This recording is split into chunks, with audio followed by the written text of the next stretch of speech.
Welcome to our channel stitching text. நம்ம இன்னைக்கு பார்க்க போகிறது த்ரெட் கட்டிங் ப்ராப்ளம் பவர் மிஷினுக்கு லூப் அடிக்கிறது தான் பார்க்க போகிறோம். ஸோ 5 மினிட்ஸில் 5 டிப்ஸ் உங்களுக்காக.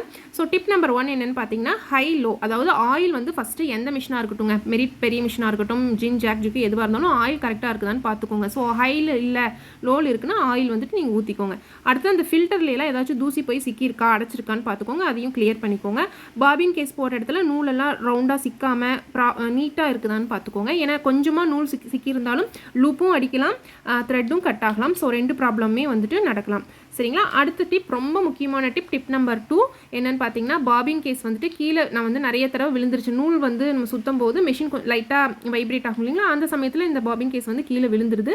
அப்போது இந்த நட்டு வந்து கொஞ்சமாக லூஸ் ஆயிடுச்சு. சரிங்களா? ஸோ இதை நான் டைட் பண்ணேன் அப்படின்னா எனக்கு அந்த பாபின் கேஸ் டைட் பண்ணதுமே த்ரெட் லூப் அடிக்கிறதும் வராது, த்ரெட் கட்டிங்கும் வராது. ஸோ உங்களோட மெஷினில் இந்த 2 பிரச்சனையில் எதுவாக இருந்தாலும் இது கரெக்டாக இருக்கா, பாபின் கேஸில் இந்த நட்டு வந்து கரெக்டாக ப்ராப்பராக டைட்டாக இருக்கா அப்படின்னு வந்து பார்த்துக்கோங்க. இந்த 2 விஷயத்துக்குமே வந்துட்டு ஒரே ஒரு சொல்யூஷன் தாங்க. இந்த 5மே வந்துட்டு இந்த 2 விஷயத்தில் எந்த மிஸ்டேக்ஸ் நடந்தாலும் த்ரெட் கட்டிங்காக இருக்கட்டும் இல்லை லூப் அடிக்கிறதாகட்டும், இந்த 5யுமே செக் பண்ணிக்கோங்க. இந்த 2 விஷயத்துக்குமே இந்த 5யுமே செக் பண்ணிங்கன்னா உங்களுக்கு அந்த 2 ப்ராப்ளமே வரவே வராது. ஸோ ஃபஸ்ட்டு எடுத்ததையுமே கூட நீங்கள் இந்த பாபின் கேஸ் கரெக்டாக இருக்கான்னு செக் பண்ணிக்கலாம். உங்களுக்கு தெரியும் நீங்கள் மெஷின்லேருந்து நிறைய தடவை மிஸ் ஆகும். ஸோ அந்த மாதிரி இப்போங்க லூப் அடிக்கிறது வந்து எனக்கு ரொம்ப லூப் அடிக்கல, குட்டி குட்டியாக தான் லூப் அடிச்சிருக்கு. ஸோ இதுவுமே வந்துட்டு நம்மளுக்கு ஃபிட்டிங் பிடிக்கும்போது சீக்கிரமாக நூல் வந்து பிரிஞ்சு வந்துடும். லைட்டாக இப்படின்னு எடுத்து விட்டோம்னாலே அந்த நூல் வந்து பிரிஞ்சு வர மாதிரி தான் இருக்கும். ஒரு சிலருக்கு பார்த்தீங்கன்னா ரொம்ப அப்படியே கொத்து கொத்தாக வந்து லூப் அடிக்கிற மாதிரி இருக்கும். ஸோ அதுக்கு கூட நீங்கள் இதை ட்ரை பண்ணி பாருங்கள். அந்த நட்டை டைட் பண்ணிங்கனாலே இந்த மாதிரி ஃபினிஷிங் எப்பவும் போல் நார்மலாக ஸ்டிச்சிங் வந்து வந்துடும். ஸோ இதுவும் முடியல அப்படின்னா 3rd டிப் என்னன்னு பார்த்தீங்கன்னா நம்ம கரெக்டாக நூல் போட்டிருக்கிறோமா, ஏன்னா இது கரெக்டாக பார்த்துருவோம். ஸோ என்ன தான் பார்த்தாலும் இந்த கேப் இருக்குது பார்த்தீங்களா, இந்த கேப்புக்குள்ளே ஒரு சில சமயம் எக்ஸ்ட்ரா நூல் ஏதாச்சும் சிக்கியிருக்கும். அது கூட இந்த த்ரெட்டுமே வந்துட்டு நல்லா உள்ள லாக் ஆகிருக்கிற மாதிரி இருக்கும். ஸோ அப்படி இருக்கிற சமயத்தில் இன்னொருக்க செக் பண்ணிட்டீங்க அப்படின்னா இதுவும் கட் ஆகிறதுக்கு எந்த வாய்ப்பும் இருக்காது. இல்லைன்னா இந்த மாதிரி நீங்கள் இது இழுத்து பார்த்தீங்கனாலே அந்த ஃப்ளோ வந்து கரெக்டாக டைட்டாக இல்லாமல் நார்மலாக ஃப்ளோ வந்து இருக்கணும். அப்படி இருந்துச்சுனாலே உங்களுக்கு எந்த பிரச்சனையும் வராது. அந்த டென்ஷன் டிஸ்க்கையும் நீங்கள் அப்பப்போ நீங்கள் வந்து செக் பண்ணி பார்த்துக்கணுங்க. டென்ஷன் டிஸ்க் சம்டைம்ஸ் வந்துட்டு ரொம்ப டைட்டாக ஆயிருக்கும்.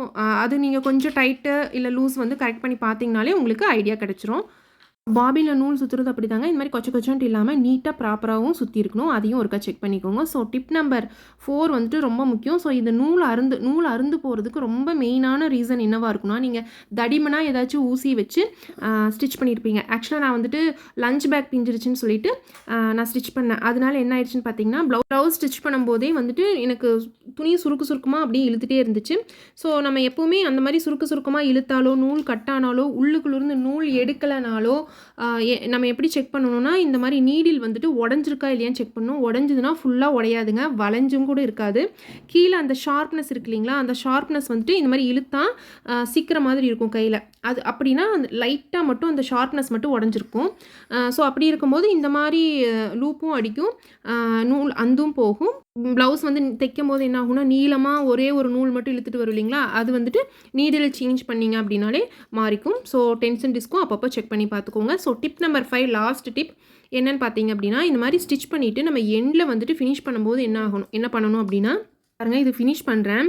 இப்போ நம்ம அந்த நேரம் ரஃப் அடிப்போம் எப்போவுமே, கரெக்டுங்களா? ஃபினிஷ் பண்ணும்போது ரஃப் அடிப்போம். அந்த ரஃப் அடிச்சுட்டு இப்படி எடுக்கும்போது இந்த மாதிரி கொஞ்சம் லென்த்தியாக விட்டு தான் நம்ம வந்து கட் பண்ணணும். ஸோ இது ரொம்ப பேசிக்கான ஒரு விஷயம். அப்படி இல்லை கொஞ்சமாக குட்டியாக மட்டும் விட்டு கட் பண்ணிங்க அப்படின்னா நூல் வந்து நம்ம ஸ்டார்டிங்லேயே அந்தந்து போகும் இல்லைங்களா, அந்த ப்ராப்ளம் வந்து இதில் வந்து இருக்காது. நீங்கள் எப்போவுமே நீளமாக விட்டு கட் பண்ணிங்கன்னா மட்டும்தான் உங்களுக்கு மறுபடியும் ஸ்டார்ட் பண்ணும்போது உங்களுக்கு நூல் அந்து போகாது. இல்லைன்னா வந்துட்டு டக்குன்னு அந்து போகிற மாதிரி இருக்கும். ஸோ ஸ்பீட் கண்ட்ரோல் இருக்குது. சம்டைம்ஸ் மெஷின் வந்து ரொம்ப ஸ்பீடாக ஓட்டிகிட்டே இருக்கும்போது கூட வந்து கட்டாயி நின்றும் அப்படியே.